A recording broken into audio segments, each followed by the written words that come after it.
Hola, buenas tardes a todos. Buenas tardes. Buenas tardes. Doctor Krashen, la mejor de las tardes.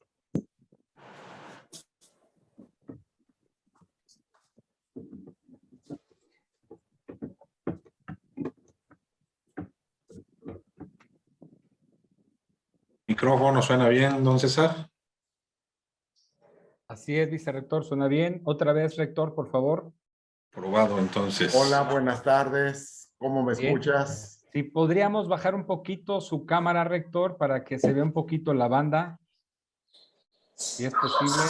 Igual el maestro Álvaro. Ah, exacto. Ahí, rector, y súbase un poquito la banda de aquí. Es eso. Ahí está bien. Ahí está bien. Ahí está bien, maestro Álvaro. Igual, doctor Javier Olalde. Me ando acomodando para darle más altura, César. Perfecto. César. Nos falta el doctor Álvaro Ramírez, ¿verdad? Sí. El maestro Gama. No, el profe Gama está. Ya nada más es que habla, que se muestre. Así es cierto. Ahí está el doctor Álvaro, ya está llegando. Maestro Gama también.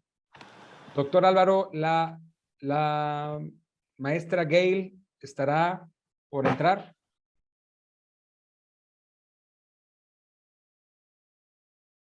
No lo escuchamos, doctor Álvaro. Perdona, te digo que ahorita le mando un mensaje aquí, pero ella sabe que es la... ella acaba de... Igual está terminando su ponencia. Ok. Porque su ponencia terminaba a las 5:40. Yo, 3:40. Ok, probamos micrófono. Arquitecto. Buenas tardes. Lo escuchamos un poquito lejos. Buenas tardes. Ahí está bien. Sí. Maestra Mari Carmen. Salubridad. Hola, ¿qué tal? Buenas tardes. El Hospital Parres. Buenas tardes. Maestro José Alberto. José Adalberto. Buenas tardes. Bien. Ya listo por acá. Doctor Stephen. Probamos micrófono. Soy aquí. Lo escuchamos. Oye, Bien, Casi. gracias.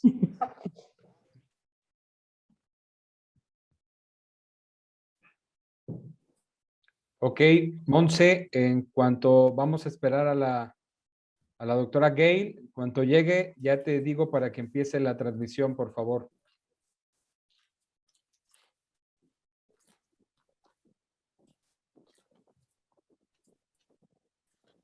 Monse, tengo un segundo dispositivo prendido. En ese otro me quedo como público.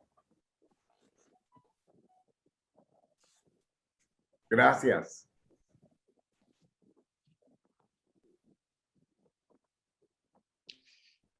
César, ¿no probaste el mío? ¿Está bien? Que se oye bien. ya sabía que ya estaba bien, doctor. Digo, maestro Álvaro. Maestro. Ok, gracias, César. Perdón. Es doctor en ciernes. Que no en viernes, ¿eh? En ciernes. Tal vez, tal vez, tal vez. Maybe. Voy a pedir un favor. Primero Dios. Por favor, ¿sí me escuchan? No estén tomando café, ni galletas, ni nada. Se volteen para otro lado. Una vez que esto empiece, ya se terminó el café. Mientras, salud. Salud.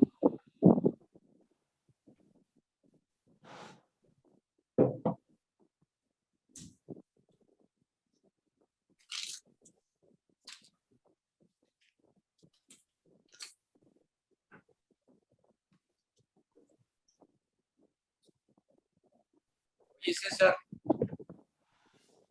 Sí, arquitecto. Sonrían, voy a tomar una foto. Sonrían todos.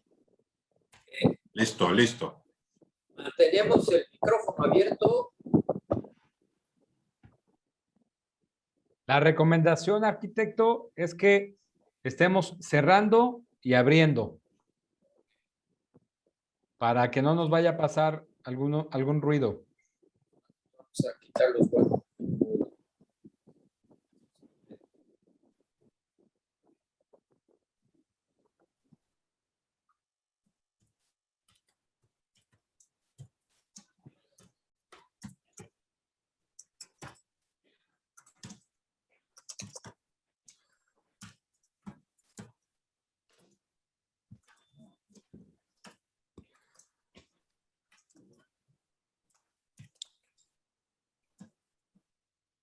Tocayo, te veo preocupado, Tocayo. Estoy escribiendo, tocayo. Ya Ya no, ves que ya no escribas tanto, Tocayo, que te va a salir un callo en el dedo. ya a ver que esta Oye. mujer no, es que dice que el enlace, le digo anoche se lo envié ahí al profesor, el profesor está aquí. El doctor Krashen está aquí. Todos Sí. tranquilos. Todos Sí. quietos. Si no llega ella, yo hago su voz. Ya llegó. Ya Está está aquí, llegando. ya está aquí. Ya está. Bienvenida. Hola, buenas tardes. Buenas No la tardes. escuchamos. Ahora sí. Sí. Ahora sí. Muchas gracias.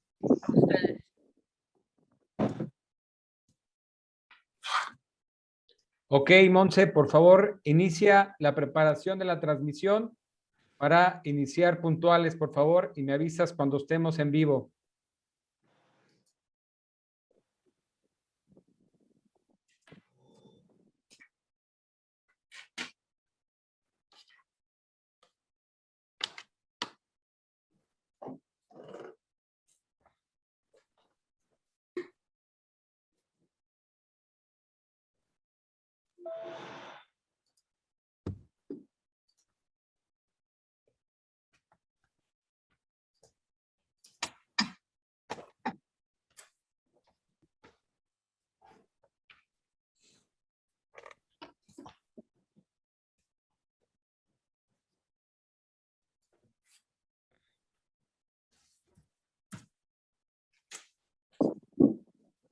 Álvaro,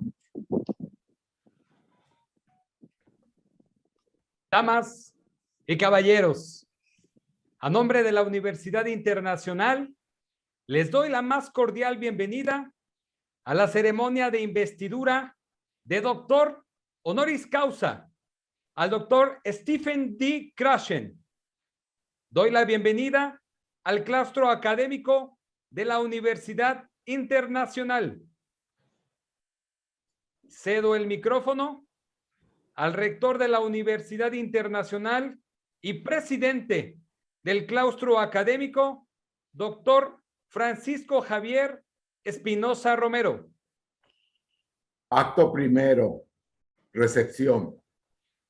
Buenas tardes. Sean ustedes bienvenidos a la 32ª reunión del claustro académico universitario para sesionar bajo la siguiente orden. 1. Pase de lista del claustro académico universitario.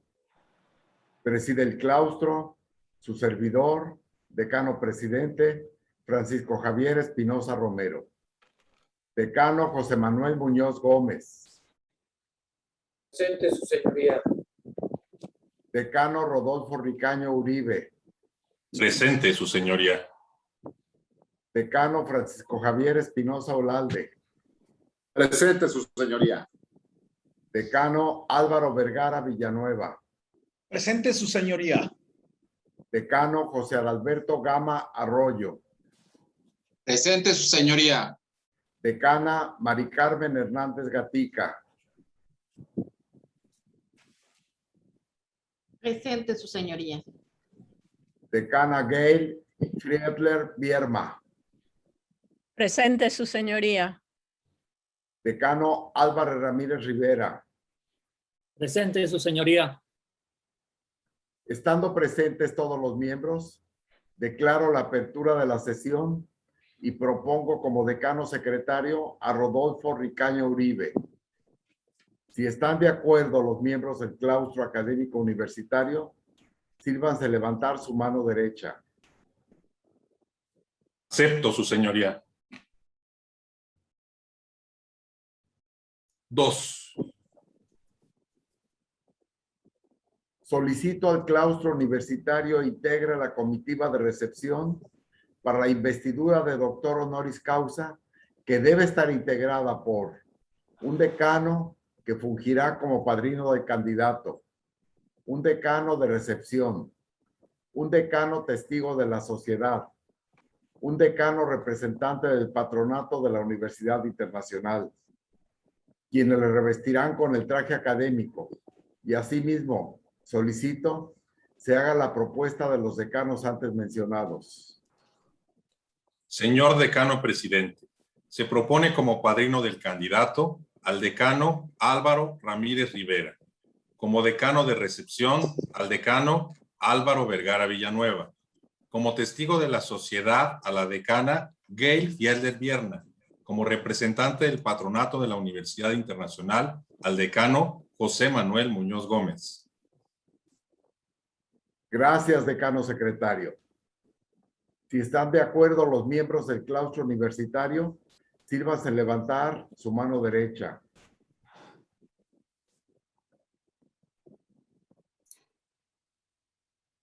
Aprobado entonces. 3. Solicito al secretario decano Rodolfo Ricaño Uribe proceda con el juramento en voz alta en representación de sus compañeros. Su señoría, pido la venia. Concedida. Ego juro deum et crucem per me corporaliter, tactan a chakra dei evangelia. Domino rectori fidelis et obediens ero, honorem et reverentiam, huius almae universitates omnique, et singulorum. De aci quapat vita mi comes fueri, pro viribus procurabo ac defendam, sic me Deus adiuvet et aec santa Dei evangelia. Acto segundo, presentación. 4. Solicito al decano Álvaro Vergara Villanueva dé lectura al acta de nombramiento como doctor honoris causa por la Universidad Internacional al candidato Stephen D. Krashen. Su señoría, pido su venia. Concedida. Universidad Internacional. Resolución 29 de julio de 2021, por la cual la Universidad Internacional confiere el doctorado honoris causa al doctor Stephen Krashen, Colegio Académico de la Rectoría, considerando, número 1, que es función del Colegio Académico de la Rectoría de la Universidad Internacional conceder el doctorado honoris causa a personalidades nacionales y extranjeras que hayan destacado en el ámbito académico y de otra índole por la ejecución de una obra de reconocidos méritos, o a personalidades que hayan realizado una gestión de evidentes y grandes beneficios para la comunidad y la unión entre los pueblos. Que el Colegio Académico de la Rectoría, en su sesión del 29 de julio del año en curso, consideró la candidatura de Stephen Krashen, número 2, por su labor y contribución para todo el mundo, estableciendo las bases teóricas de la enseñanza e investigación de segundas lenguas modernas. Su huella en este campo es inconmensurable. Número 3, que Stephen Krashen, siendo autor y coautor de casi 500 artículos, más de 10 libros y actualmente continúa publicando. Su trabajo fundamental, adquisición de un segundo idioma y aprendizaje de un segundo idioma, ha impactado a 2 generaciones de educadores en las aulas de todos los niveles. Su influencia es evidente en todos los lugares del mundo en los que se ofrecen cursos de idiomas extranjeros y de segunda lengua.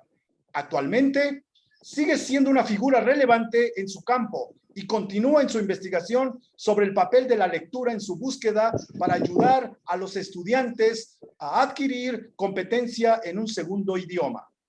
El profesor emérito de la Universidad del Sur de California, con un PhD en lingüística en 1972, resuelve, artículo 1, conferir el doctorado honoris causa de la Universidad Internacional a Stephen David Krashen. Artículo número 2. La presente resolución rige a partir de la fecha de su expedición. Comuníquese y cúmplase. Otorgado en Cuernavaca, Morelos, México, a los 29 días del mes de julio 2021. Firma, doctor Francisco Javier Espinosa Romero, rector de la Universidad Internacional, y el doctor Rodolfo Ricaño Uribe, vicerrector de la Universidad Internacional. Acto tercero. Elogio y petición. 5. Solicito a la decana Gail Friedlet Bierma presente los méritos del candidato. Su señoría, pido su venia. Concedida. Stephen Krashen earned his PhD at UCLA in 1972 and began his career as a professor at the University of Southern California in the Department of Linguistics, where he established the theoretical foundation of modern-day second language teaching and research. His imprint on the field is immeasurable. He has authored or co-authored nearly 500 articles, more than 10 books, and continues to publish actively. His seminal work, Second Language Acquisition and Second Language Learning, has impacted 2 generations of educators in classrooms at all levels. His influence is evident wherever foreign and second language courses are offered throughout the world. Dr. Krashen remains a relevant figure in his field and continues his research on the role of reading in his quest to help students acquire proficiency in second languages. For all his work, efforts, and love of languages, the Universidad Internacional bestows upon him the degree of Doctor Honoris Causa.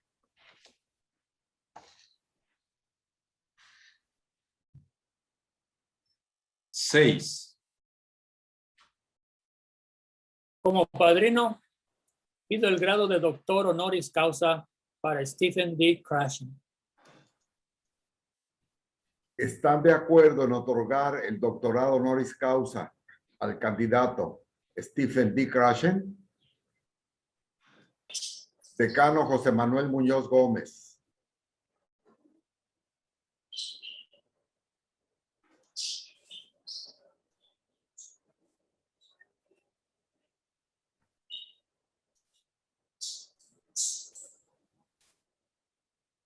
Decano Rodolfo Ricaño Uribe. Otorgado, su señoría. Decano Francisco Javier Espinosa Olalde. Otorgado, su señoría. Decano Álvaro Vergara Villanueva. Otorgado, su señoría. Decano José Alberto Gama Arroyo. Otorgado, su señoría. Decana Mari Carmen Hernández Gatica. Otorgado, su señoría. Decana Gail Friedlet Bierma. Otorgado, su señoría. Otorgado entonces.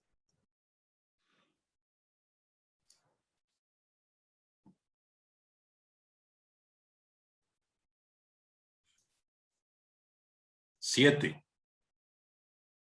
Procedo a la solemne investidura simbólica del grado de doctor honoris causa al candidato Stephen D. Krashen. Acto cuarto. Concesión. 8.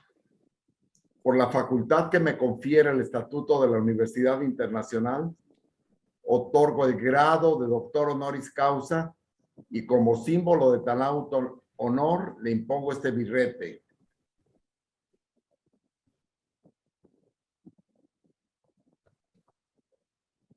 El cual corona sus estudios y méritos, para que con él no solo sobresalga ante los demás con dignidad, sino que también, con el yelmo de Minerva, esté protegido para la lucha.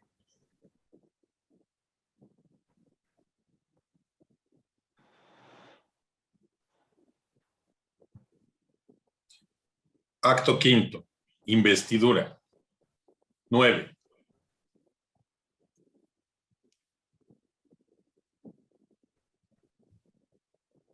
He aquí el libro abierto para que conozca los secretos de las ciencias y su sabiduría.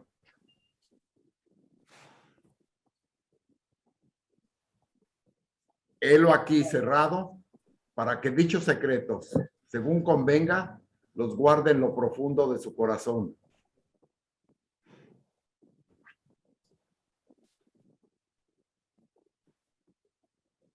Reciba estos guantes blancos como símbolo de la fortaleza que sus manos han de conservar y también como signo de su altísima dignidad.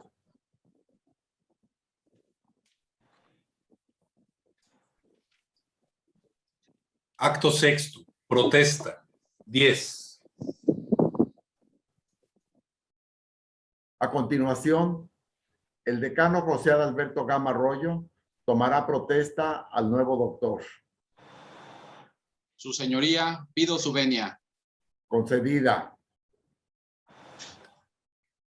Ante los académicos presentes y los representantes de nuestra sociedad, protesta siempre y donde quiera que estuviese, guardar los derechos y privilegios y el honor de esta universidad y siempre ayudar, prestar apoyo y consejo en las obras y asuntos de la misma, cuantas veces fuese requerido, así como mantener su compromiso con la ciencia.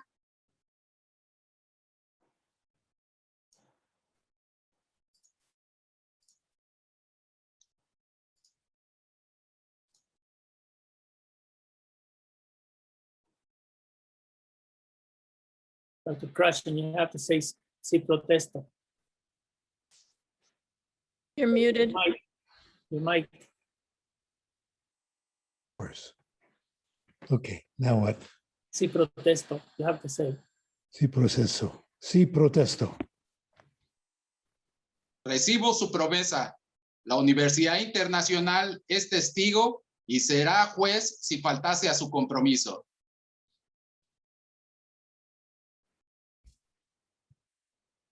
Acto séptimo. Congratulatoria. 11. Estimado decano Stephen D. Krashen, le admito e incorporo como doctor a la Universidad Internacional, con todos los honores, libertades, exenciones y privilegios de que gozan y puedan gozar los demás doctores en cualquier parte del orbe. Acto octavo. Agradecimiento. 12.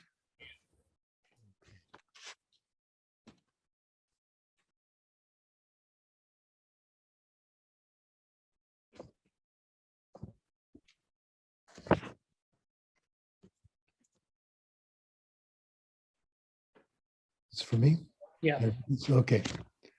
Okay. Su señora pido su venia para pronunciar un discurso.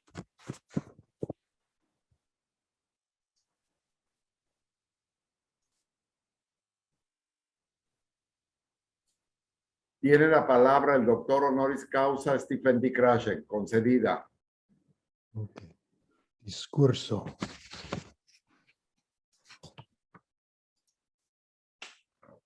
And now I say a few things. You can thank them now. Okay, thank you. Yes, I would like, of course, to thank people who are here at the university. This is a very, very high honor. I would like to thank my colleagues, present, past, and future.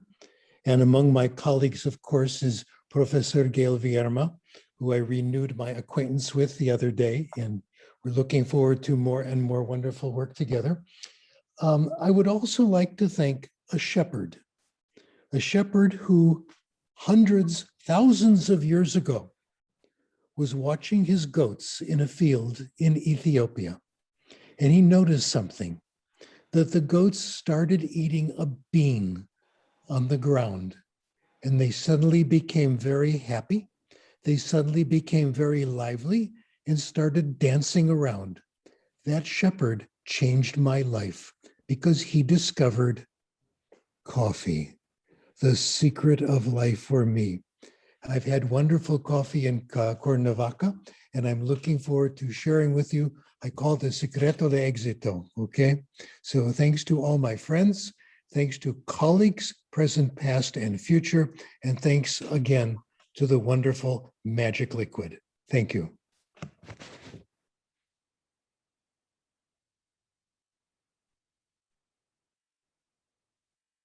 Listo. Acto noveno. Cierre. 13. Habiendo concluido todos los puntos del orden, se levanta la sesión.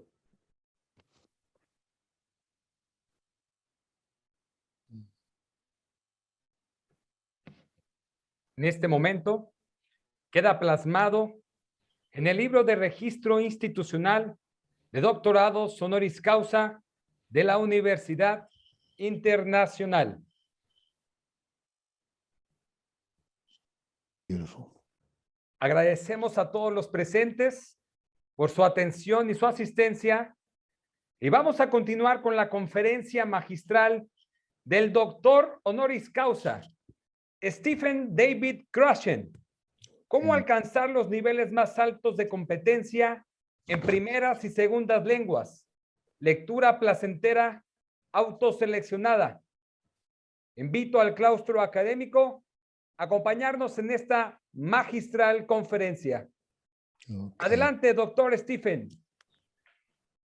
Thank you very much. It is a very high honor to be here, and I'm delighted to talk to you about our exciting work. This has been a good time for me, and I would like to tell you about it.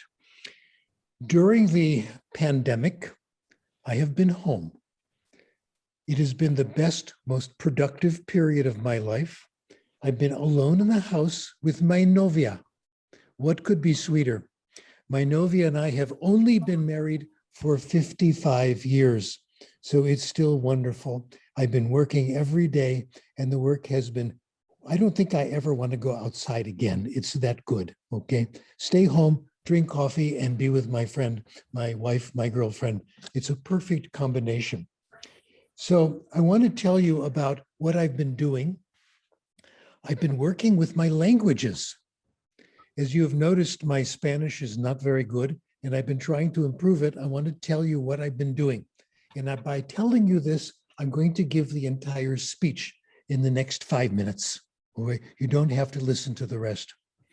Here where I live, in the suburb of Los Angeles, we have a supermarket.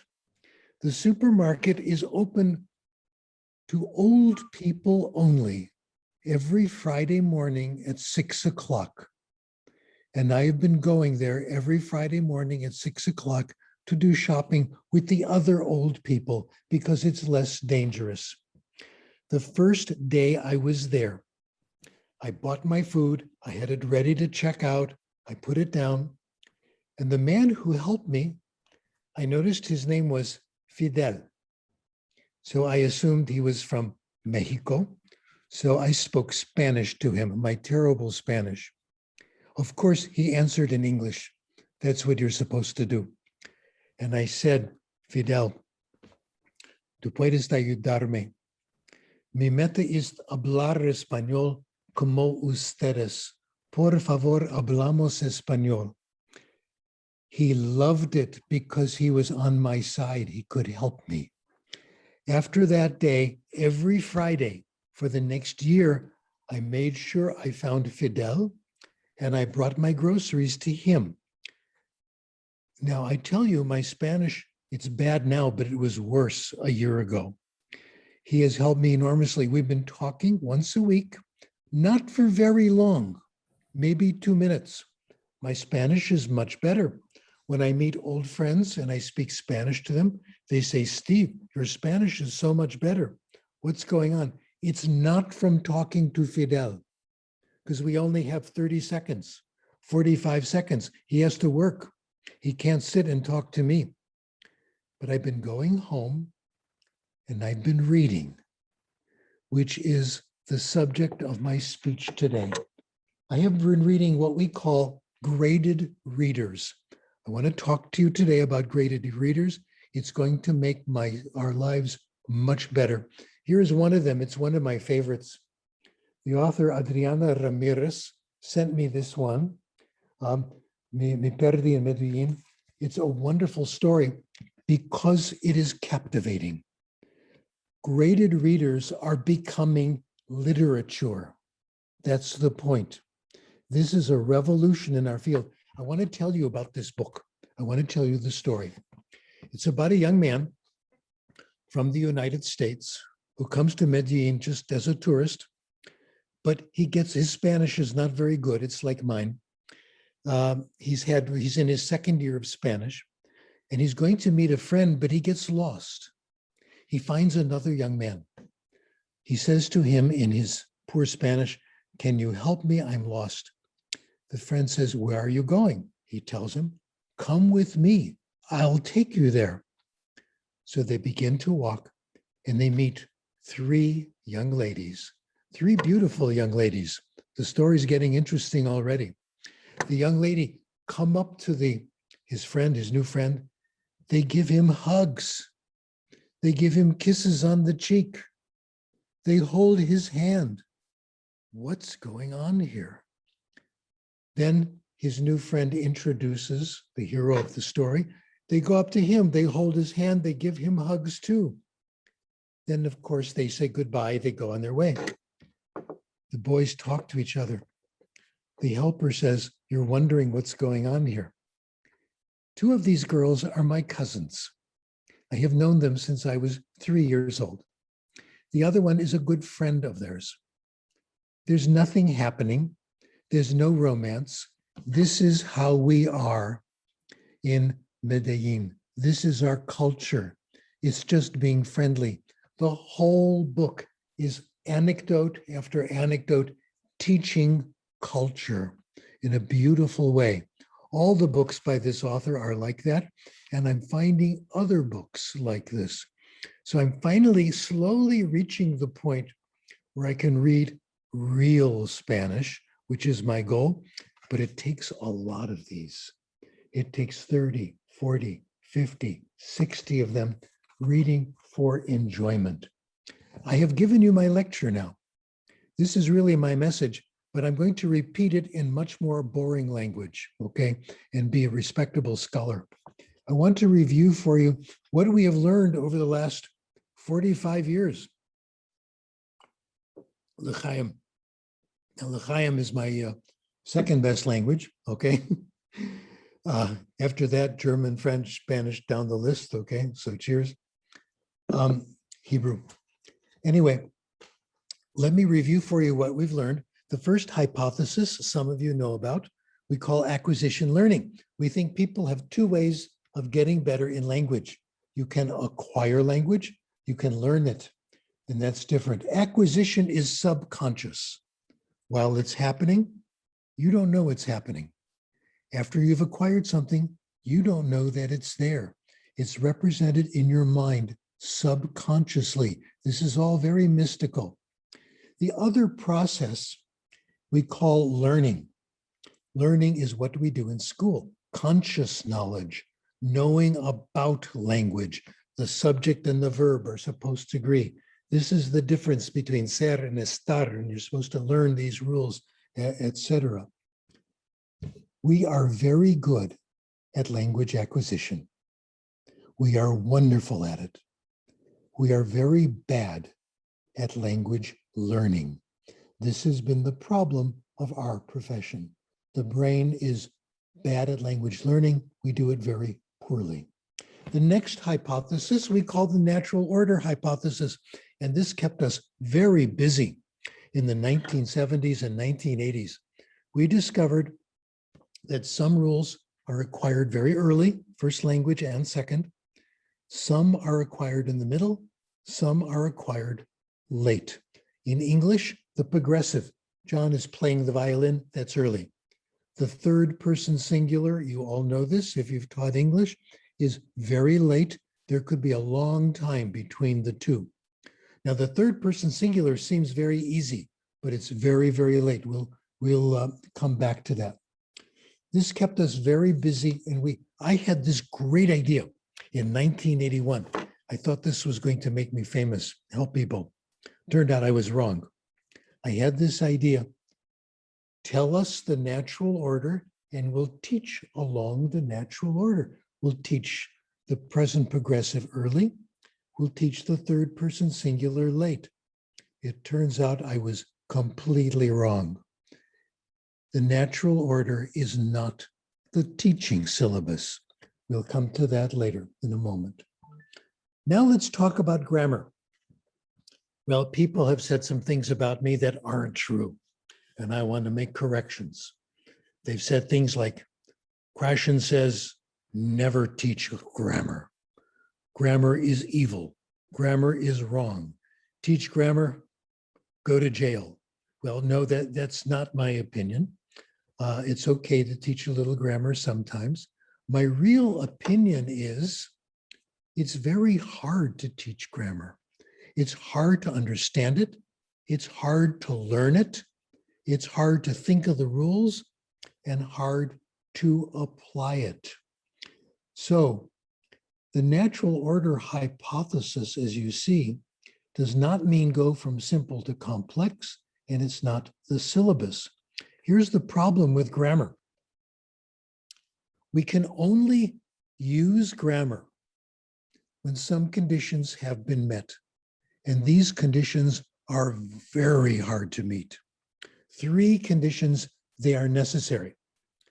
You know, it's really interesting to be an intermediate like I am in Spanish and to try to speak it. You learn so many things about theory and teaching this way.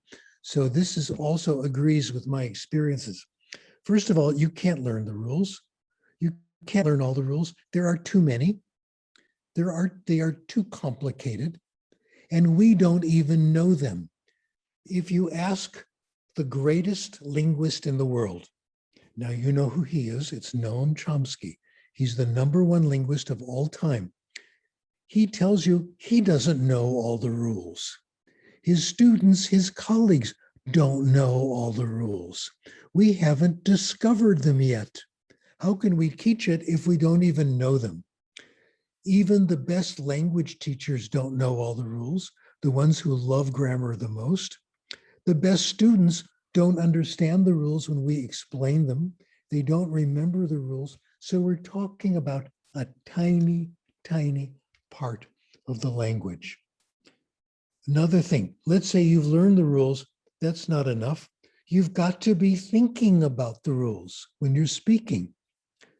That is very unnatural. It's hard to have a conversation and think about grammar. It's kind of like patting your head and rubbing your tummy at the same time. It's very difficult. I'll tell you what happens. If you're very worried about grammar, and it's time for you to confess to me that this is what you do, you think about your next sentence, you plan it while the other person is talking. You can't do that. You say something that's grammatically perfect, but you weren't listening. And what you say doesn't make sense anymore. So these conditions, if you want to use grammar in the flow of conversation, it is nearly impossible to do. Don't worry about it. And don't worry about your mistakes. I want to tell you what I've learned from a friend of mine. His name is Steve Kaufman. Steve Kaufman speaks, I think, about 20 languages. I've been with him, watching him speak these languages. He's really good, no question. He says, don't worry about mistakes. Nobody cares. Only your worst teacher cares. Real people don't care. They're more interested in what you are saying. Okay, now when are these conditions met? When are they met? When you know the rule, you're thinking about grammar, and you have time. They're met when you take a grammar test. How about that? And even then, we don't use grammar very much. So it's kind of hopeless. My opinion is, if students want to learn about the rule, fine. Let them look at a grammar book that you have in the back of the class, or what one of my colleagues did. She had a special period of time. This period of time, if you have questions on grammar, ask them. I asked her later, how many questions did you get when you asked people, can you give them permission to ask about grammar? She said, sometimes 2. 2 every period? No, 2 every semester. People say they care, but they really don't. They're more interested in real communication. Okay, now we get to the main part. If it's not grammar, how do we acquire language? How does it happen? I want to illustrate this by giving you a language lesson. And I'm going to use a language that some of you have studied. Maybe one or two of you can actually speak. I'll give you 2 lessons, and you can tell me which one is better. Lesson number 1. Wir werden jetzt anfangen, Deutsch zu lernen. Und ich möchte Ihnen voraussagen, dass nach meiner Meinung Deutsch ist eine sehr schöne Sprache. Und ich hoffe, dass Sie alle sehr viel Erfolg mit Deutsch haben werden. What do you think? Good lesson so far? You think if I talk to you like that, you would acquire German? How about if I repeated it? Would that help? No. How about if I said it louder? No. How about if I said it slower? That was actually very, very slow. How about if I said it and you repeated it? No. How about if I wrote it on the board and you wrote it down? Nothing. None of those things help. None of those things matter. And these are the things we do in language classes all the time. We acquire language in one way, and this is now the most important part of my presentation. We acquire language when we understand it. That's all. That's it. When we understand what we read, or we understand what someone tells us, we are acquiring the language.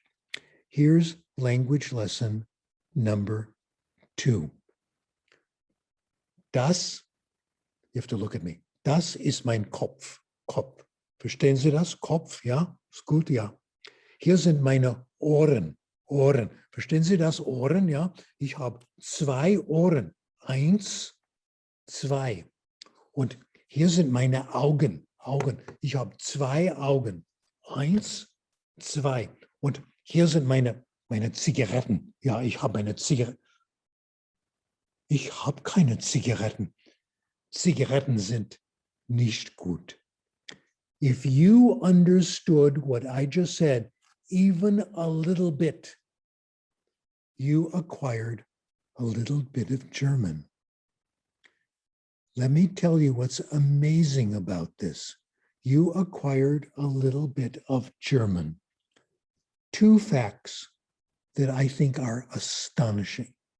Number 1, you acquire German without any work, no effort. All you had to do was watch me make a few silly jokes in German, and you acquired it. Number 2, language acquisition is involuntary. Like it or not, you all acquired a little bit of German.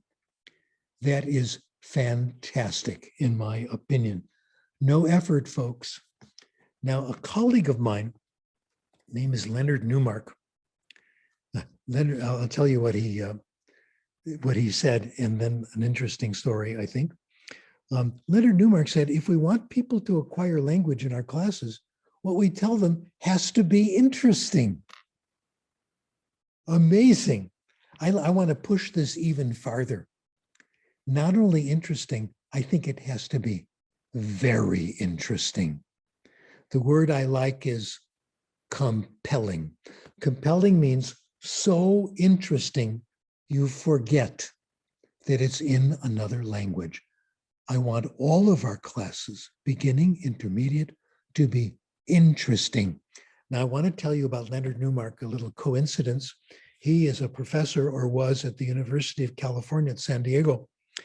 And my aunt and uncle, Boris and Ann Newmark, lived very close to me. And they had a party, 50th wedding anniversary, and it was in the local synagogue.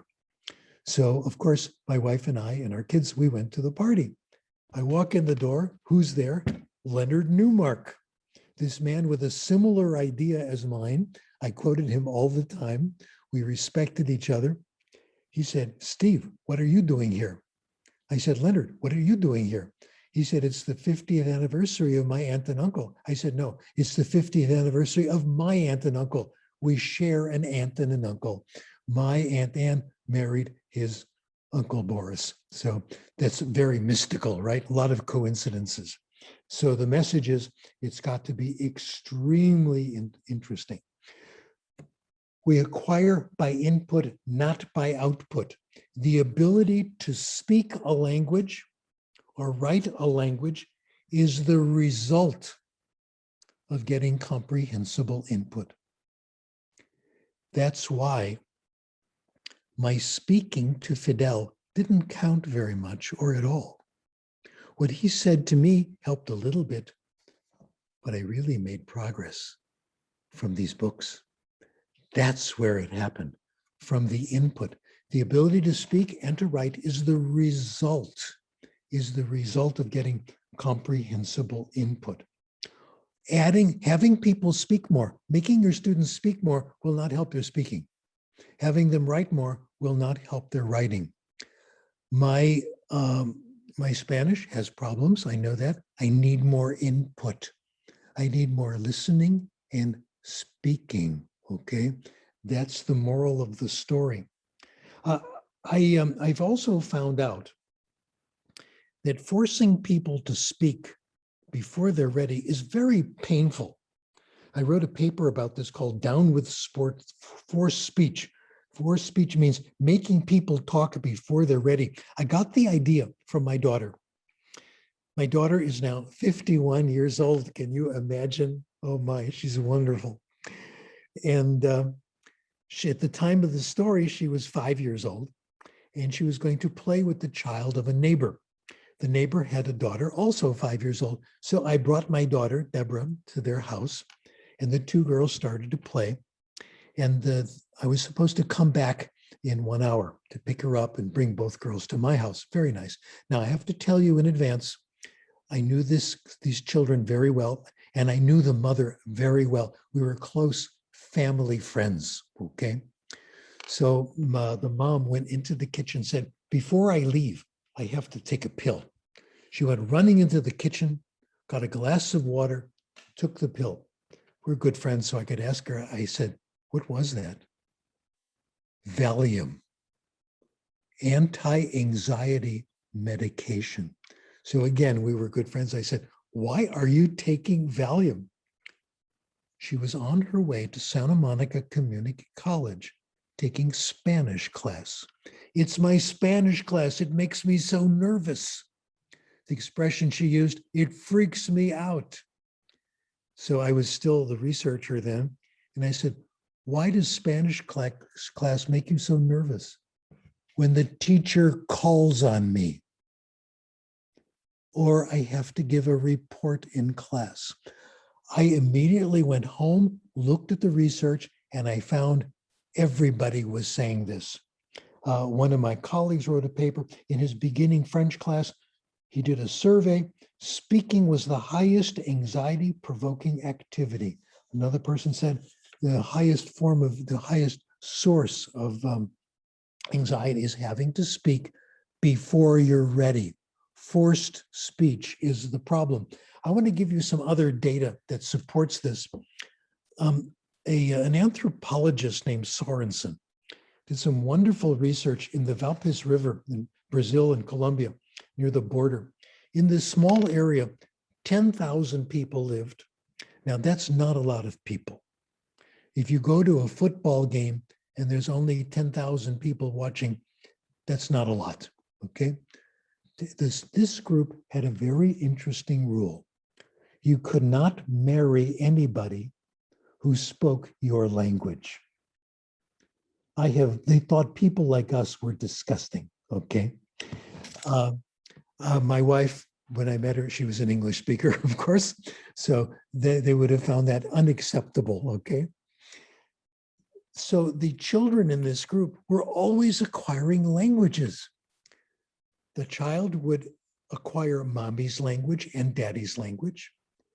All the children would. They would acquire the language of the small group, then the larger group, and eventually the lingua franca of the entire group.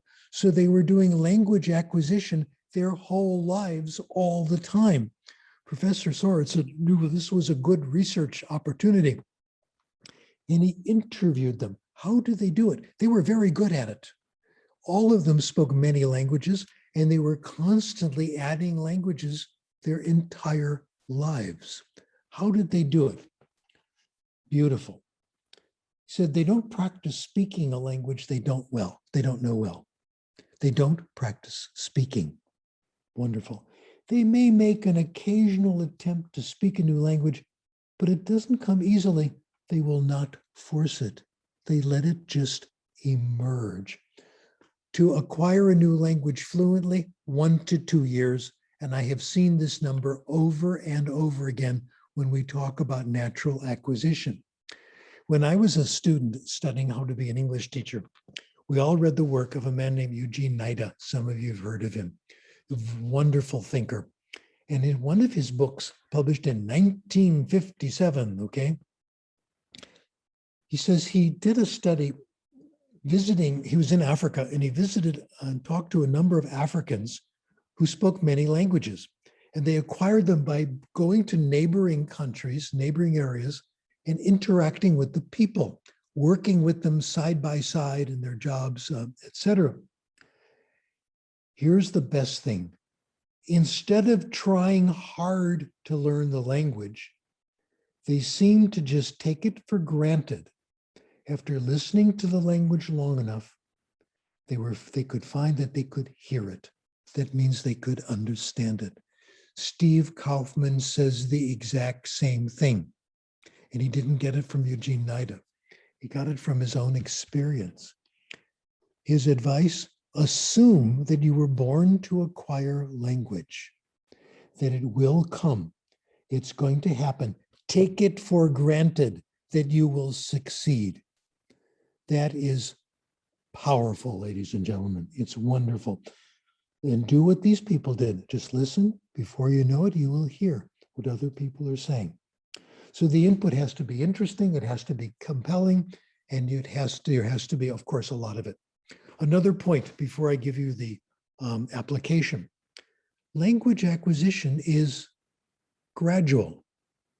It's a little bit at a time. We don't give the student a new word on Monday and expect him to know the word on Friday for a test. That's not how it happens in the real world. Brilliant researchers from the University of Illinois have discovered this in first language, and many people, including myself, have confirmed this for second language. If you hear a new word and it's in context, you get a little bit each time, maybe 5%. Each time you hear it, a little more. For example, in the German lesson I gave you, you heard and understood the word for Augen. You heard and understood the word for ears, Ohren. You couldn't repeat it right away, but the next time you hear it, you get a little more, and gradually it is fully acquired. And his data, I think, is very good defending this, okay? Context is the magic way we acquire language. Now, we are warned against context. I'll tell you what's going on here. People say, well, if you hear it in context, you're not sure of the meaning. Context may fool you. It may push you in the wrong direction. Not very often. The example I like is this one.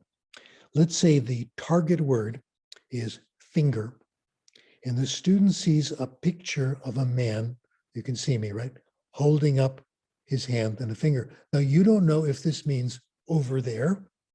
You don't know if this means finger, thumb, or hand. You don't know. But most contexts, according to the research, are helpful. Very few contexts push you in the wrong direction. Most contexts give you pretty good clues. In one study, 61% of the context were helpful. About 30% didn't matter. 8% were actually pushing you in the wrong direction. It has to work. Otherwise, nobody would acquire language. This is the way it happens all the time. Our job as language teachers, provide language in context, of course. I want to present our hypothesis about language acquisition, and I'll get to the main point and come to the same conclusion Professor Vierma came to, which I think is the exciting one today. Stories. Stories. Stories. Let me repeat that. Stories. Secreto de éxito, stories, always. I realized this for the first time about 10 years ago. I live about 50 kilometers from Santa Monica, outside of the city of Los Angeles. And I would go into the city at least 3 times a week, drive there to do 2 things. Number one, my nietos live in Santa Monica, and I'm still addicted to my nietos. Oh my goodness. It's you understand, okay? So I'd go in to see them, play with them, take them to the park. It was wonderful. The other reason, and you can tell by looking at me, was to go to Gold's Gym, where I could lift weights and talk to Arnold Schwarzenegger, which I did sometimes, okay? I wrote an article about him, in fact, but that's another presentation. That's another story. So I did the drive several times during the week. The drive is boring. It's horrible. Now, in the car, what can you do? You can listen to the radio. So I turned on the news. Most of the news, even then, was conservative, conservative, conservative. And then it became 100% Donald Trump, and that was enough for me. I stopped. I tried listening to music. I am, by the way, a professional musician. Let me tell you about it. I play the piano. So in synagogue once, or synagogue sometimes, I played the piano during the services. One time I played the piano during a bar mitzvah ceremony for girls. The mommy and daddy were so happy, they were going to give me $50. I took it and I gave it to the synagogue, but I can now say I'm a paid professional, okay? So I like listening to the music on the radio, but what they did, they took all the good songs and they put it on a pay per listen station. So the stuff you get on the regular radio is horrible. They want you to pay. So I started, what did I do? I started listening to stories. I went to the 2 local libraries, both near my house, and I took out books on tape, books on CD. Now, here's the great thing. The books were all in English, nothing in other languages, but okay. Also, there were no classics. Now, I am a famous college professor. I can't just listen to anything. What would people think? I had no choice. I listened to bestsellers. I listened to popular books. I listened to novels about lawyers, John Grisham. I heard medical stories. I listened to detective novels. Yes, I listened to romances. I listened to historical novels, bestseller after bestseller. Guess what? They're good. Most of them are really good. Not all, a few occasionally bad ones. But the first one I listened to, you know what it is. Of course, it was Harry Potter. It was wonderful. What happened to me is what's happened to you. You come home, you're listening to the story of Harry Potter at Hogwarts with his 2 friends, and you stay in the car to hear the end of the chapter. Isn't that true? All the time. It was that Harry Potter was brilliant. It's all about education. J.K. Rowling understands education as well as anybody in the world. It's the story of Hogwarts. The headmaster, Dumbledore, becomes a hero in the story. Harry Potter's in good classes, bad classes. His friend Hermione is the best student. I talked about Harry Potter in my course at the university, and one of my students wrote a paper about Harry Potter. It was brilliant. The title of the paper is Hermione Smart? Perfect question. Is this intelligence, what she's showing in class? So Harry Potter was wonderful. After that, I went to other novels. I finally found my way into the detective stories, etc. They were very good. All of them. These authors are brilliant. When I go to conferences on children's literature, I always wait and I attend the talks of the authors of children's books. They are amazing people. They understand things. So the conclusion I came to, the core of our program, we might consider stories. I want to give you a 3-step hypothesis. I'll call this the conduit hypothesis. Now you have no idea what I'm talking about, and that's good, because the secret of new terminology is to invent terms that nobody understands. Then people think you're much smarter than they are. So that's what I'm trying to do. Actually, it's a simple idea. The conduit hypothesis is this. A conduit means a passageway from one stage to the next stage. Very simple idea. We go in stages and each one leads to the next. The first stage is stories told by the teacher to the student. The best methods today, the beginning stage, is heavy with stories. And I think this is very, very good. I want to tell you about one of them. Oh, by the way, students love this. If you look at the literature on first language, you ask kids if they like to be read to, they all do. I'd say 90% like to be read to. The ones who don't are the ones whose parents don't like to read to them. And there's nothing like it, those of you parents, how pleasurable it is to tell stories, read stories to kids. Anyway, the method I'm going to describe to you is one of several that uses stories. I think this one works very well. My colleague developed it. It's called,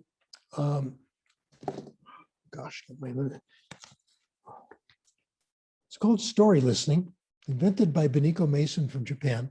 Here's how it works.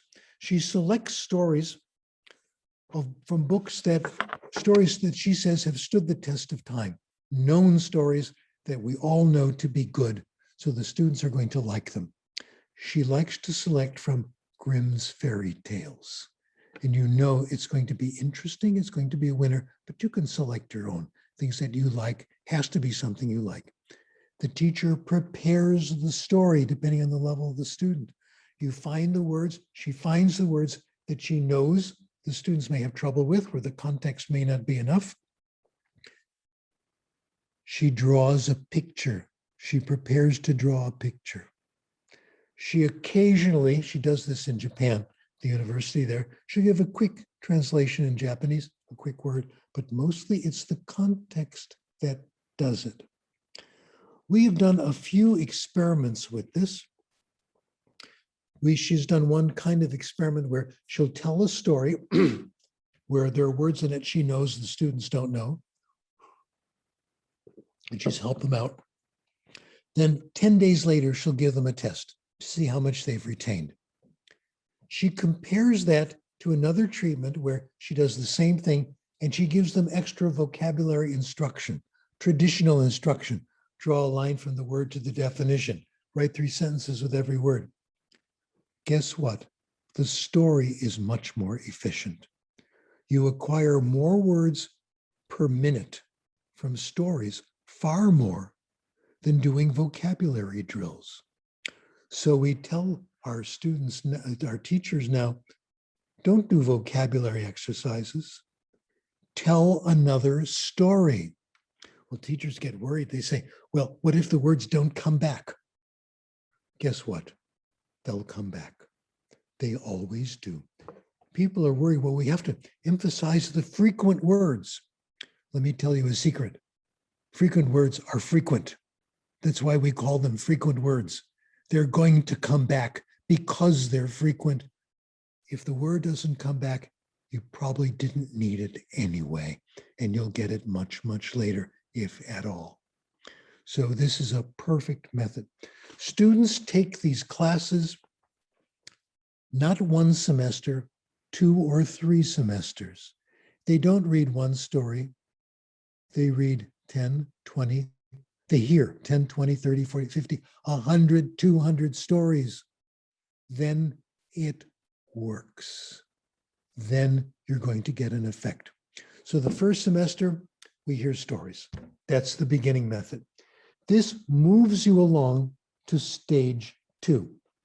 Stage 2 is reading. Dr. Mason has invented a method called guided self-selected reading, which is the stage I'm in right now. I'm gradually emerging from this stage. I've managed to read one real book in Spanish. Of course, it was Allende, of course, and it was spelled Allende, it was Zorro. It was too hard, but it was so good. I couldn't wait to see what was going to happen next. It was more than compelling. I'm going to go on an Isabel Allende campaign as soon as I'm ready for it. This is wonderful. Narrow reading is the answer, no question. You keep reading the books you like, all the words are going to be there. I'll come back to that. Anyway, the student reads graded readers. In the beginning, the teacher helps the student find the graded readers. A graded reader that's right for their interests and that they may want to read more of. The students don't have to select it. They don't have to finish the book if they don't want to. Self-selected voluntary reading. Now I'll tell you something that will make you jealous. I can't help it. Her library at her university had 5,000 graded readers in English for her students in Japan. That's what we're talking about. Do the math. How many computers? Not that many. We're so eager to throw away our money on useless technology rather than do the obvious. Also, yes, I'm in favor of books on PDF, of course, books to download, et cetera, et cetera. So let's do that. Gradually, after they're in this program for a while, they go up to reading. When they reach authentic reading, they don't need us anymore. It's over. The stories we can help them with, helping them select books, guided self-selected reading, we can help them with. When they can make their own selections, our job is done. That's our goal. The goal of education in general is to make students independent of us. That's the idea. We can reach this in reading in a few semesters, and it's wonderful when it happens. I certainly don't need a German class. I don't need a French class, and I'm just about to the point where I won't need a Spanish class. And then you can congratulate me. I still need people to help me select books occasionally, et cetera, here and there. I'm depending on Dr. Villarma to help me with this. But then I'll be on my own, and it's up to me. That's the goal of education. Let me tell you a little bit about the wonderful research on reading. And for me, this is the favorite part of my presentation. We know a lot about reading these days. We know, first of all, that people who read more know more language. They have larger vocabularies. They know more grammar. They write better. And, are you listening, Donald Trump? They spell better. My goodness. All this comes from reading. They're everything. Not only that, people who read more know more. They know more about a lot of things. This is from reading fiction. I'll give you some of the supporting data, but I want to give you this amazing research result. Researchers at the University of Michigan have done research on first language, and I can't wait to see if this is true of second language. The more you read, the more fiction you read, the more you know about history, the more you know about literature, the more you know about science. I have to tell you about my relationship with John Grisham. John Grisham writes novels about law school. My favorite is The Runaway Jury.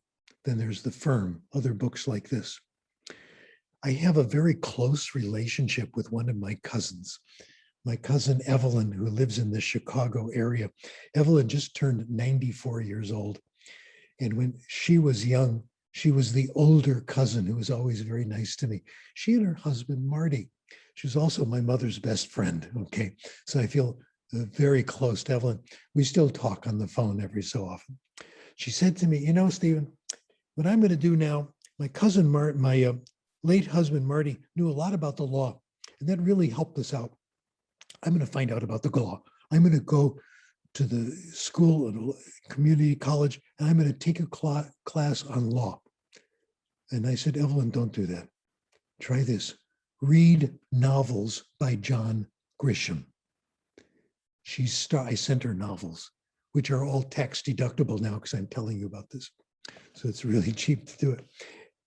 She loved it. She's still reading these novels. She said, this is great. She agreed 10 John Grisham novels is like a year of law school. My experience, about 20 years ago, I was put on a jury, and because I'm a college professor, they made me the foreman. Bad decision. I was okay, but after we had some problems. We were a hung jury, and I blame myself.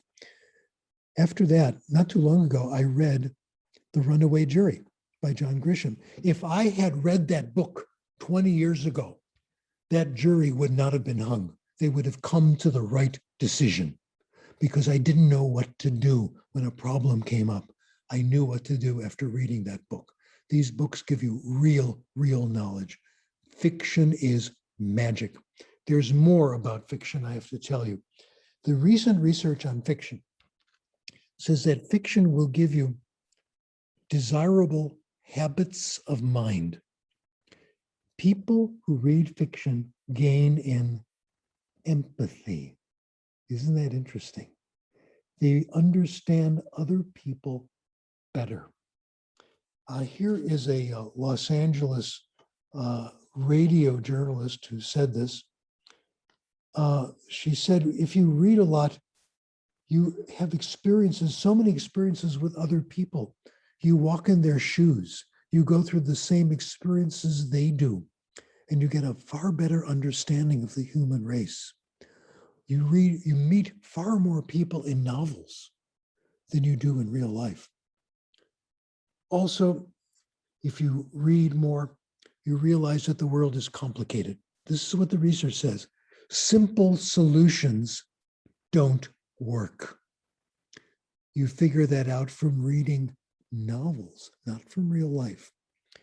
One of my favorite interviews, I think this is my favorite of all time, was done in a British newspaper. And it was an interview with Barack Obama. And they asked Barack Obama about his reading habits and what reading has done for him. Now, Barack Obama didn't read the same research I did. This is what he said, without my help, okay? He said, when I think about how I understand my role as citizen and as president, the most important stuff I think I've learned from novels. Wow. It has to do with empathy. It has to do with being comfortable with the notion the world is complicated and full of grays, and there's still truth there to be found. It's possible to connect with someone else, even though they're very different from you. The same thing. Noam Chomsky said something very similar. It's quite possible, overwhelmingly probable, we'll always learn more about human life and personality from novels than from scientific psychology. I've looked at surveys of what people read. I've looked at the New York Times bestseller list. I've looked at books taken out from libraries. Over 95% fiction. And there's a good reason this is so. This is what they have been telling us. I want to talk about, I want to give you one research study on this because it makes me look good, and then talk about two other topics. This is a study I did with Beniko Mason, and this was about her guided reading area. What we did is we looked at a few of her students, and we took records, students who had been in her program for a long time, anywhere from several months to maybe 3 years. They'd gone through stories, they'd gone through reading, etc. We had a record of what they read. They kept a record for us. From that we could calculate how many hours they put into reading. We then did statistical magic. We correlated the number of hours read and their scores on a standardized test, the TOEIC test, the most popular test in the world of language. We did listening comprehension, reading comprehension. The more they read, the better they did on the test. We used a test called multiple regression, and we found, well, some of them took classes in test preparation. That didn't matter. Some of them studied vocabulary. That didn't matter. No matter what they did that they thought was good for them, the only thing that really mattered was how much reading they had done. The correlation was 0.94, which is nearly perfect. That's an astonishing result. So this, I think, validates our approach. Other studies say pretty much the same thing. The research also shows that when you compare fiction and nonfiction, fiction always wins when you look at who acquires the most language. I want to talk about two more points. One point is the importance of selecting books yourself. The research does support this. The studies are kind of hard to do because you have to get a good idea of what the assigned reading was like, what self-selected reading was like. Sometimes the selection aren't good. But there's one really good study, my former student, of course, Sian Lee from Taiwan, did a nice, well-controlled study where the assigned reading was pretty good compared to self-selected reading. Self-selected reading did better, okay? More impressive than that is people's comments on what happens when people give them gifts as books as gifts. My favorite comes from Garrison Keillor, another radio personality. Here's what he says. When he was in college, he majored in English. He says, as a former English major, I'm an easy target, a sitting duck for gift books. And in the past few years, I've gotten Dickens, Thackeray, Smollett, Richardson, Emerson, Keats, Boswell, and the Brontes, all of them great. None of them ever read by me. All of them now on my shelf, looking at me and making me feel guilty. I have a shelf that I've dedicated to Garrison Keillor.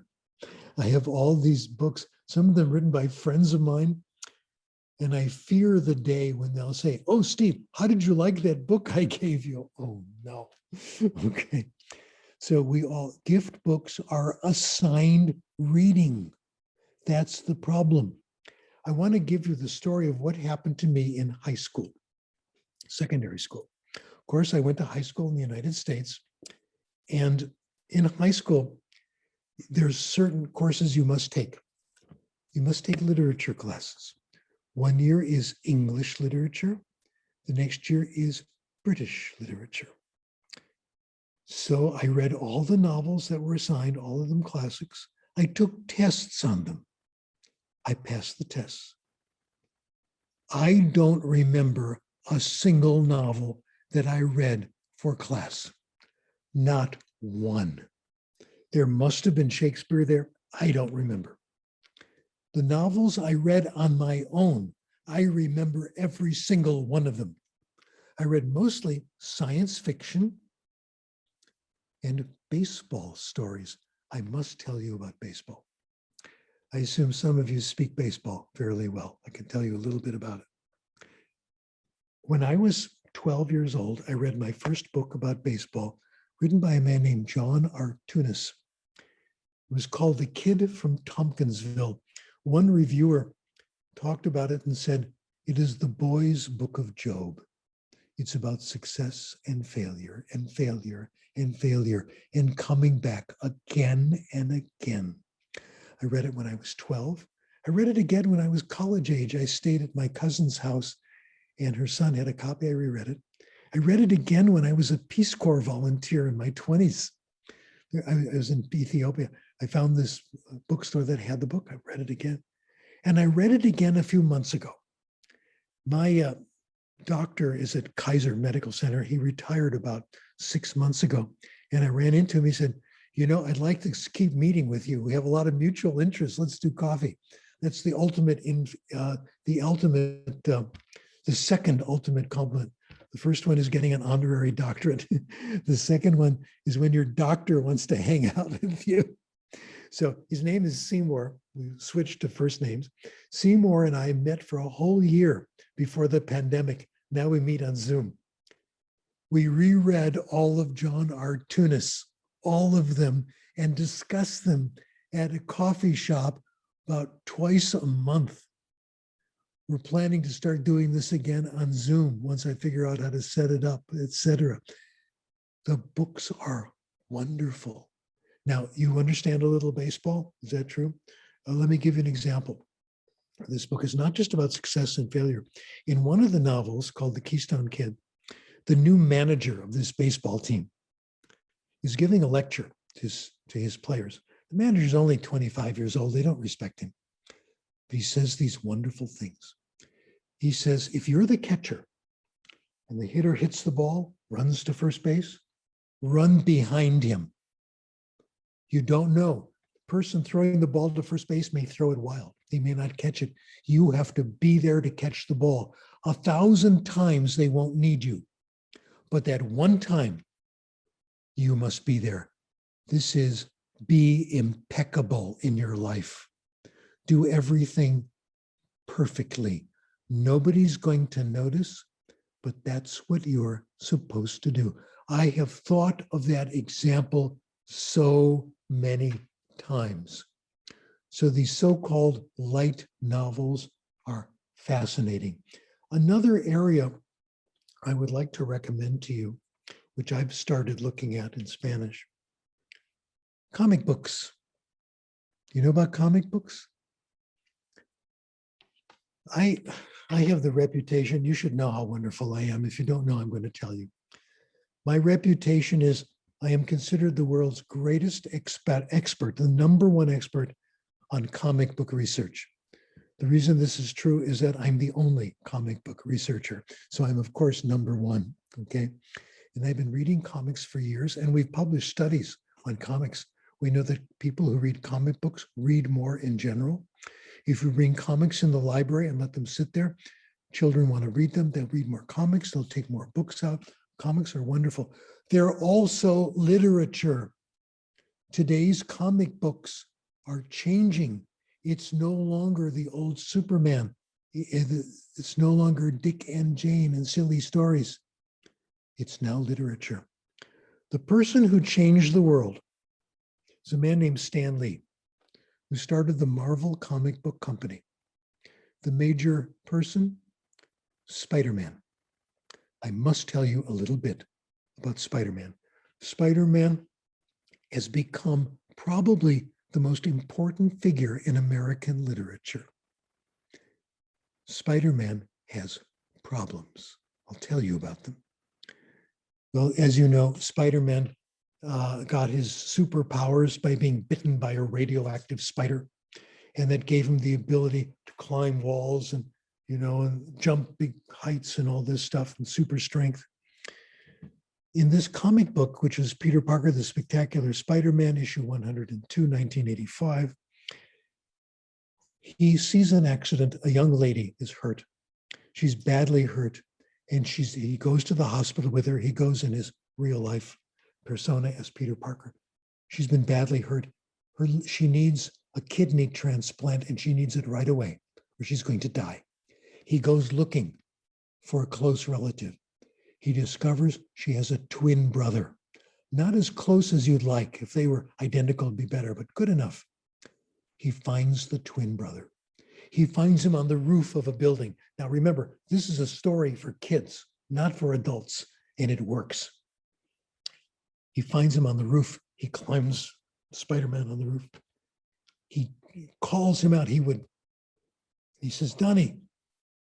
Donnie looks back now. Spider-Man wants him not to jump. He can't use his web shooter because he's too far away. He has to talk to him. Donnie, he says, Donnie, don't jump. Don't jump. It's obvious he's going to commit suicide. This is a story for kids, remember. Donnie says, I'm going to jump and you can't stop me. I've got problems. Problems I just can't face. Besides, what do you know about problems? You're a superhero. You don't have problems. And Spider-Man says, in words that will live forever, in comic book research, do you think life is easy behind this mask? You think because I'm a superhero, I don't have problems? And Spider-Man thinks of his problems. He thinks of his uncle who died and he blames himself for not catching the bad guy before it happened. Girlfriend problems all the time. He's broken up and come back together with Mary Jane, gosh, probably 100 times. He works for a newspaper as Peter Parker. He's a photographer. He's paid by the picture, not a regular. This is like being an adjunct in a university. It's horrible, okay? And he thinks of his problems. And he says, Donnie, life is problems. Is problems for all of us, all the time, nonstop. True or not true? That's life. And we grow by facing our problems and trying to solve them, not by running away. Besides, if you jump, you're killing your sister as well. Donnie comes down from the ledge. He says, okay, for my sister. They go to the hospital. The operation's a success. They're leaving the hospital. Peter Parker's leaving the hospital, and the bubble's over his head. He's thinking, this turned out okay. But Donnie's still depressed, and there's not much I can do about that. You can't solve everybody's problems. This is a lot in a comic book, and it does very well. Those of you who are concerned about academic literacy, let me at least make a parting statement that the novels have been analyzed for academic words, academic language. They're full of it. My colleague Jeff McQuillan has calculated if you read the first 7 books, the 7 books in the Harry Potter series, you have a good chance of acquiring half of the academic words on known lists that students are supposed to know. So this is there too. I want to conclude by talking about a new vocabulary word I learned from somebody else, and it's called undertow. Alfie Kohn used this word, raging genius. The undertow of direct instruction. We all feel it. We feel the pressure of conscious learning. It's so hard to give up. We learn the pleasure of conscious monitoring. It feels good. When I monitor and I can think of the rule and make the subject and the verb agree, I rekindle the victory of having learned the rule. But normal people get their pleasures elsewhere. We are not normal. We are grammar fanatics. I went into language teaching because I loved grammar. It's taking me years to get over it. Also, one time not long ago, I was reading a graded reader, which was quite easy. It was actually too easy. And graded readers come with dictionaries in the back. And I knew all the words. It was really simple. But I looked up the words just to make sure. I was curious. What a complete, total waste of time. If I kept reading, I would pick up the whole meaning. At the same time, I was reading Zorro. I couldn't look in a dictionary because it didn't come with a dictionary. I am sure I gained more vocabulary reading Zorro. We have the struggle of overcoming the undertow. We are a special population. The way to overcome it is compelling, comprehensible input. Well, I hope we have time for some questions and discussion. Do we have time to do this? Or are we done? Yes. Okay. Well, I'll look in the chat box. Maybe that'll do it. No, not there yet. So can someone ask a question and I will give a brilliant answer? How's that? Okay, the first question. Okay, I've got the first question. I'm just asking the ones I want you to ask. What is preventing us from doing this? Why aren't people doing this in all their classes? Dr. Krashen, you're an old man. You've been doing this for years and years. You've been doing this for 45 years. How long does it take? Why aren't people doing this? Well, good question. I'm glad you asked. There are 3 reasons why we're not doing this. And we can solve them, but it isn't that easy solving them. Number 1, how do you find out? How do you find out about comprehensible input and pleasure reading? You can't. There's no place you can look. The articles that write about it are hidden in academic journals and in expensive textbooks. They're not there for the average person. Now, if you can find them, okay, they're not there. But even if you can find them, there are problems. They're all much too long. They're written by academics who are trying to show off how much they know. People are publishing chapters of their dissertations in professional journals. I review papers for journals all the time. I think it's an obligation. I like doing it. But I told them about 5 years ago, I won't review papers that are longer than 5 pages. Since that time, I have not reviewed a single paper because they're all much too long. I don't have enough hours in the day. I can't do it. I ordered a paper once from the journal Nature about the double helix because it was written by the inventors, Crick and Watson. They wrote it themselves. And it looked short, so I ordered it. As download, it was free, open access. Totally comprehensible. I remember maybe half of my high school biology. That was enough. They made it so clear, and their conclusion, good authors don't do this. They give a short conclusion. They don't tell you how you should be doing your own research. And they don't have a long introduction. If you need a long introduction, you shouldn't read the article. So the answer is short, short, short articles. So they're hard to find and they're too long. The third problem is they're expensive. I cannot afford to subscribe to journals anymore. I don't have the money. I don't know anyone who can afford these journals. The journals are now 75 American dollars, 100 American dollars. I can't afford this because I need to read them all. I look at so many journals. I can't. I found a few places where I can download and cheat a little bit, but not everyone knows how to do that. It's very hard and they're still too long. The answer is what is called, talking about revolution, open access. We must move to open access. A British mathematician who works in algebraic geometry, my son and daughter-in-law are mathematicians, told me about him. The academic libraries in Great Britain don't order journals anymore because now they're all open access. Isn't that wonderful? It's starting to happen here. I do not publish in the regular journals anymore. I publish only in open access journals.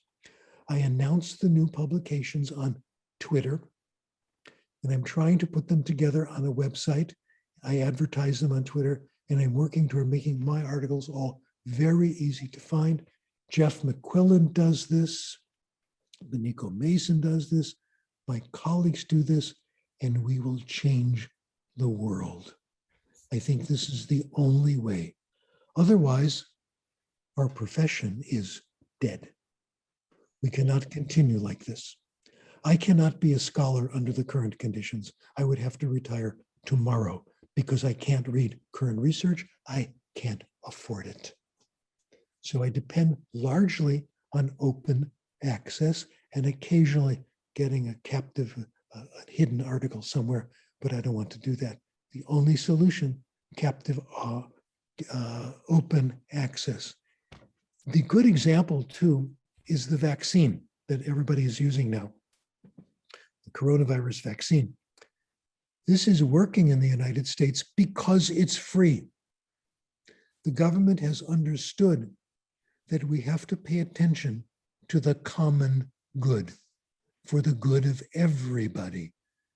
I am not an enemy of capitalism. I'm a friend of capitalism. I believe in ethical capitalism. Capitalism where both sides win, then you can make money. But some things must be free, including most of education and access to research. Okay, that was a great question. Thank you for asking. I'll now move to the second one. Algo más. Adelante, doctor Álvaro Ramírez. Hi, Dr. Krashen. Thank you for the excellent talk, very illuminating. I understand your argument that about the greater readers using them in the classroom. I think it's a great idea. But it's not clear to me, perhaps I didn't pay enough attention there, where do you have a transition? Is there a transition then from those greater readers to get to the literature that is more complicated? Because obviously in Spanish classes, at least for me, who I'm in that field, no, we do have to transition from that easy reading, is the one where you get all that input, into the literature that we want students to get to, no, because those are our upper division courses. So how do we transition? How do you transition from those greater readers to the more complicated literature? And at what point along the spectrum of lower division, intermediate, upper division, where do you see that happening, that transitioning, where we leave the greater readers behind, where we expect the students to leave the greater reader behind and go on? Or do they always continue with the greater reader? Well, you can always continue as well. You read both. Yeah. But let me say something to you, Professor Ramirez. You have identified a very important gap that has not been discussed enough. And I am with you 100% because I'm exactly at that stage. Mm-hmm. I'm going to depend on Professor Villarma to help me with this. What are some novels I can read that are interesting to me, that are reasonably comprehensible? And your recommendations, experienced teachers' recommendations, are very important. So you are the solution to this problem. I am not, because I don't know what's there. I'll tell you what happened to me when I was in Vienna. Gosh, this is 1962, before all of you were born. Oh my gosh. I went to Vienna as a music student, as a pianist, okay? What happened was I didn't do very well with music, but I did great with German, and that changed my life. And it was a wonderful experience. I went to Germany. In those days, English was not everywhere. In those days, if I want to talk to someone, it was German. The students used German with each other. And we had a very good group of foreign student friendship group with native speakers entering all the time. Native speakers who thought we were interesting people. Isn't that nice?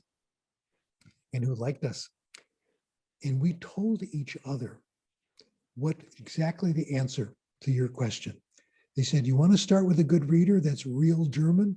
Try Heinrich Böll. It's really good. It's fairly easy. You'll understand it. And here's some others. We gave each other what I hope you guys are going to give the profession.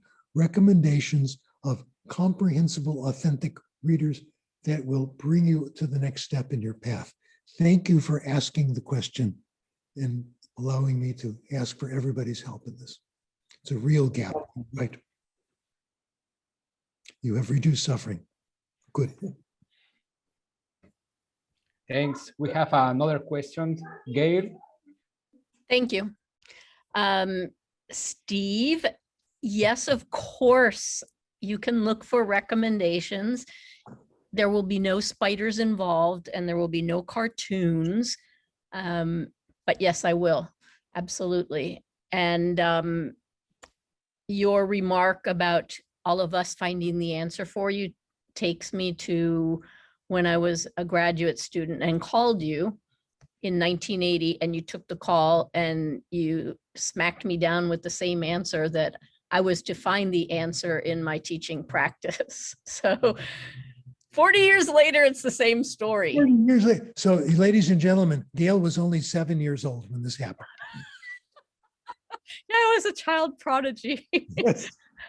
No, I do have a question for you though. And it's something that I ask students each semester, because in the case of textbooks, they're obviously available in multiple formats. Electronically, they're available in hardcover, paper, and loose leaf. Forgetting textbooks, what are your thoughts about reading electronically, either on like a Fire with colors and, whatnot, or, a simple Kindle, or perhaps even the phone? Well, let me tell you what my daughter told me yesterday. I Okay. noticed there was a Kindle on my desk. She said, "Dad, do you use this?" I said, "No, I don't know what to do with it." She said, "Dad, get with it. This is fantastic. You've got to do this." So my daughter's going to show me how wonderful it is this week.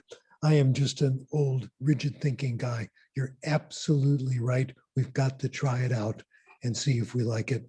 And the idea that you can walk around with a Kindle with 500 books in it is just amazing. So Okay. yes, and yes. It's just that I'm just slow, okay? For me, that was the selling point, that I could put more books on a Kindle, especially for travel, than I could possibly read during the duration of a trip. So, okay. Well, Reading I is don't really plan to travel anymore anyway, but still, I'm never going to leave the house, in fact. This is great. great. Thank you.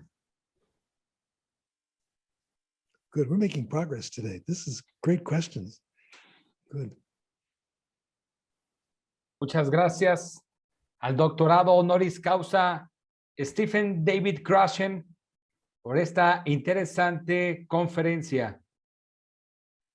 Muchas gracias, doctor Stephen. Ok. Mucho gusto. Primera vez yo voy a hacerlo en español. No. Vamos a ver.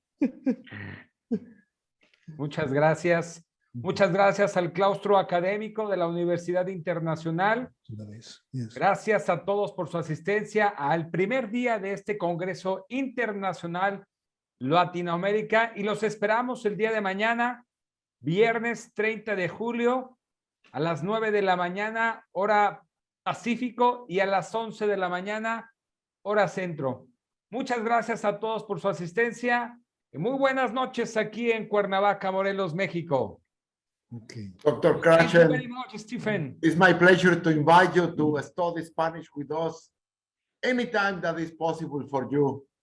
Okay. Now or in Tomorrow the morning at You're 6 welcome. o'clock. You are welcome. Very with us. nice. Thank you. Beautiful. Now, Dr. Krashen, thank you. very much. My Thank you so pleasure. much. Thank you for this wonderful you. invitation. It's Gail and I, if you take us back to USC, me and Gail, when you're talking, many of what you're saying, it takes us back to that campus when we were grad students. Oh, gosh. Already in awe of you at that time. And we continue to be in awe of you. It's a great honor. Thank you for accepting our invitation and for delivering this great speech for us. We will always be grateful to you for that, and for all that other knowledge that you imparted to Gail and me, and for pushing us in the right direction to find our own answers. All of that, we're grateful. My pleasure. For once in my life, I am speechless. Oh, yes. Duly noted. Right. So, I thank Alvaro for inviting you, Steve. It's hopefully renewed a relationship that will turn out to be very fruitful, even if it's virtual, since you refuse to leave your living room. This is a great thing. Oh, I can't help it. Okay. Okay, Well, great pleasure.